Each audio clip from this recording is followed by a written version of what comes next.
I sometimes wonder if nostalgia blinds. Sometimes we are proven right, other times we are proven wrong. Some people saying that nostalgia does blind, some people are saying that it does not.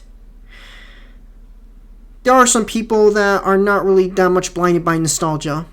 For example, Power Rangers fans. They love the series, yet they aren't blinded by nostalgia because they know how cheesy the show can get at times. But then we do have people who are pretty much blinded by nostalgia.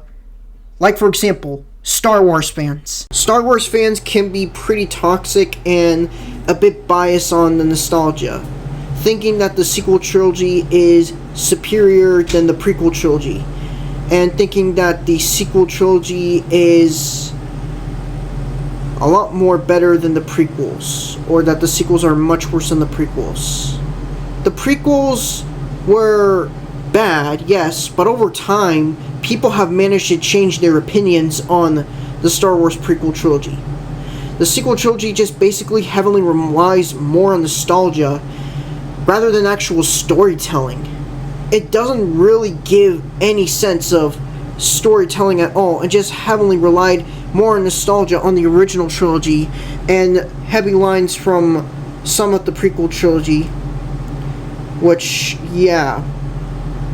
The sequel trilogy has a lot of flaws.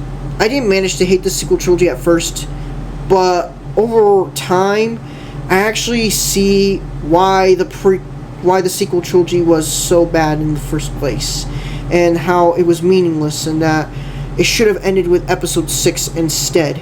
People are saying, oh, no, we gotta see more of this, we want to see more Star Wars, and they keep adding more with the sequel trilogy. And some standalone spin-offs, which Rogue One was pretty good, but Solo was not that good overall. Anyways, yeah, they relied a lot too much on nostalgia for the sequel. At least with shows like Clone Wars and Rebels, they know how to do better storytelling than how Kathleen Kennedy does it, at least in my opinion.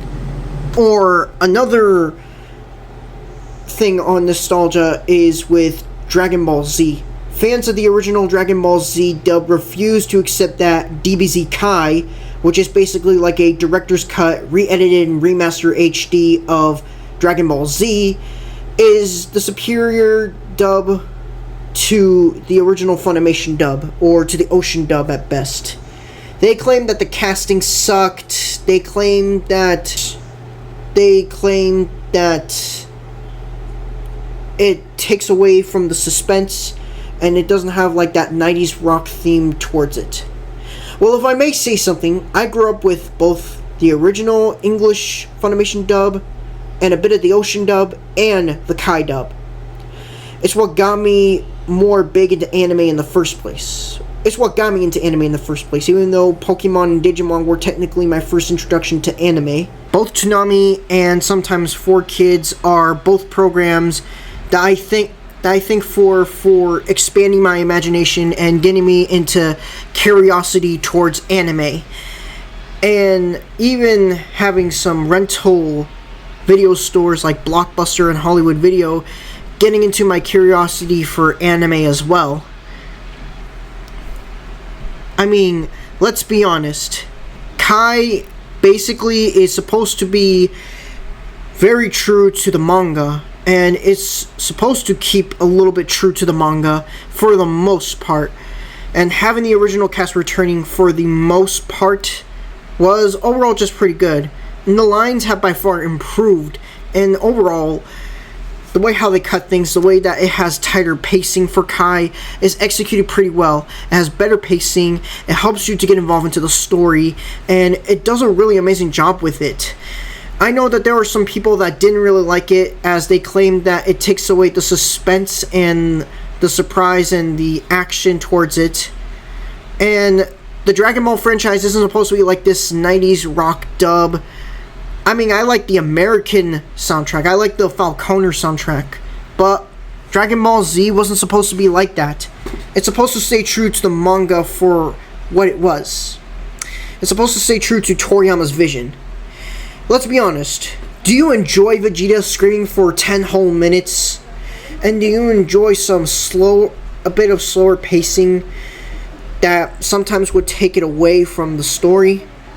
I don't know about you guys, but for me, sometimes it does take me away a bit of the story. I mean, if you're cheering like me for Vegeta to scream and you're just being surprised and then you're just getting excited, then yeah, that's fine. But sometimes, not so much. It's fun for once, but probably not too much fun.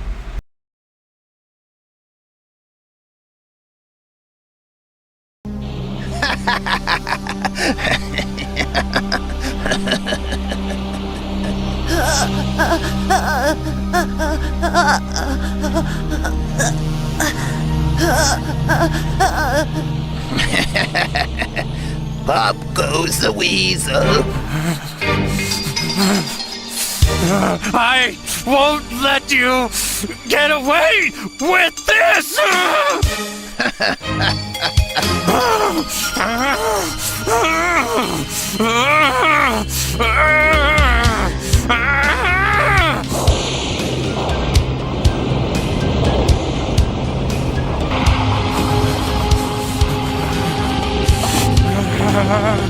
I won't let you!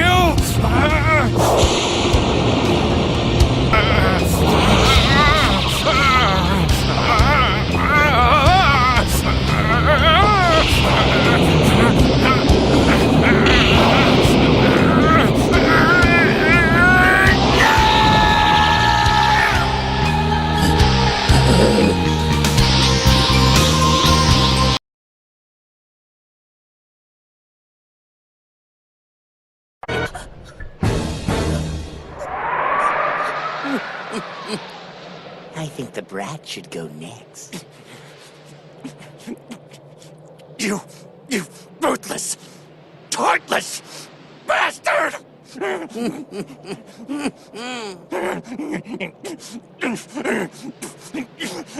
I will make you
See?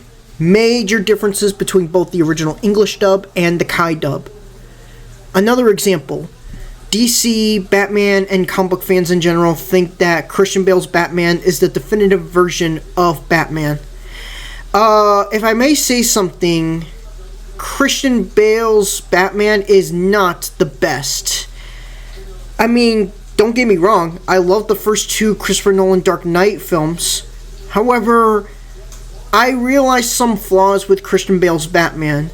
His Batman is pretty good, but his Bruce Wayne is not. In the comics, Bruce Wayne is basically this nice guy and is supposed to be putting on a smiley face. I mean, we do see that a bit in the Dark Knight trilogy, but we don't see it that much often. Whoever wrote the script didn't really had Christian Bale to do that much of Bruce Wayne. His Batman, again, pretty good, but his Bruce Wayne, not so much. His Bruce Wayne feels nothing like what I've seen, and his Batman is pretty good. At the same time, I really wish that we could have gotten to see more of the realistic side of Batman, which is why I really like Kevin Conroy's Batman. We'll get to that later. There are some people that are also saying, oh, Robert Pattinson is the best Batman ever, and how every incarnation should be like Pattinson or Robert Pattinson's Batman or Ben Affleck's Batman or Batfleck. Yeah. But Kevin Conroy's Batman is a definitive version of Batman. Unlike other Batman, this Batman was basically flawed, like Pattinson's, but unlike the other incarnations of Batman and unlike Pattinson recently, this version of Batman shows about how much damage that he has seen from the death of his parents, how much damage that it cost him for everything, and it showed more of his human side. And this is the definitive version of Batman, and the DC animated universe is a definitive version of every DC character ever portrayed, at least in my mind. Not to say everyone can have their own opinion on their favorite Batman, their favorite incarnation of Batman. I know people like Christian Bale's Batman. I know people like Pattinson. I know people like Batfleck. I like Batfleck. I mean, it's kind of a bit realistic, but pretty cool though. Yeah. I also like Pattinson, but Pattinson didn't really do so much as Batman, and I really wish we could have gotten to see more of it, but yeah. If you like the original Dragon Ball Z dub, then that's fine, but please don't bash people who like the Kai dub more better than the original English dub just because that you didn't grow up with it. If something new comes up from your childhood, don't criticize it just because you didn't grow up with it. Like comparing Teen Titans Go to the original Teen Titans, because Teen Titans Go has no substance. Or like how people are bashing Rebels over Clone Wars and prefer Clone Wars because they think Clone Wars is better than Rebels because of the CGI animation. If I may say, I like both. There's nothing wrong with liking both. I grew up watching with both Clone Wars and Rebels. And seeing people basically dismissing Rebels makes my head boggle a bit.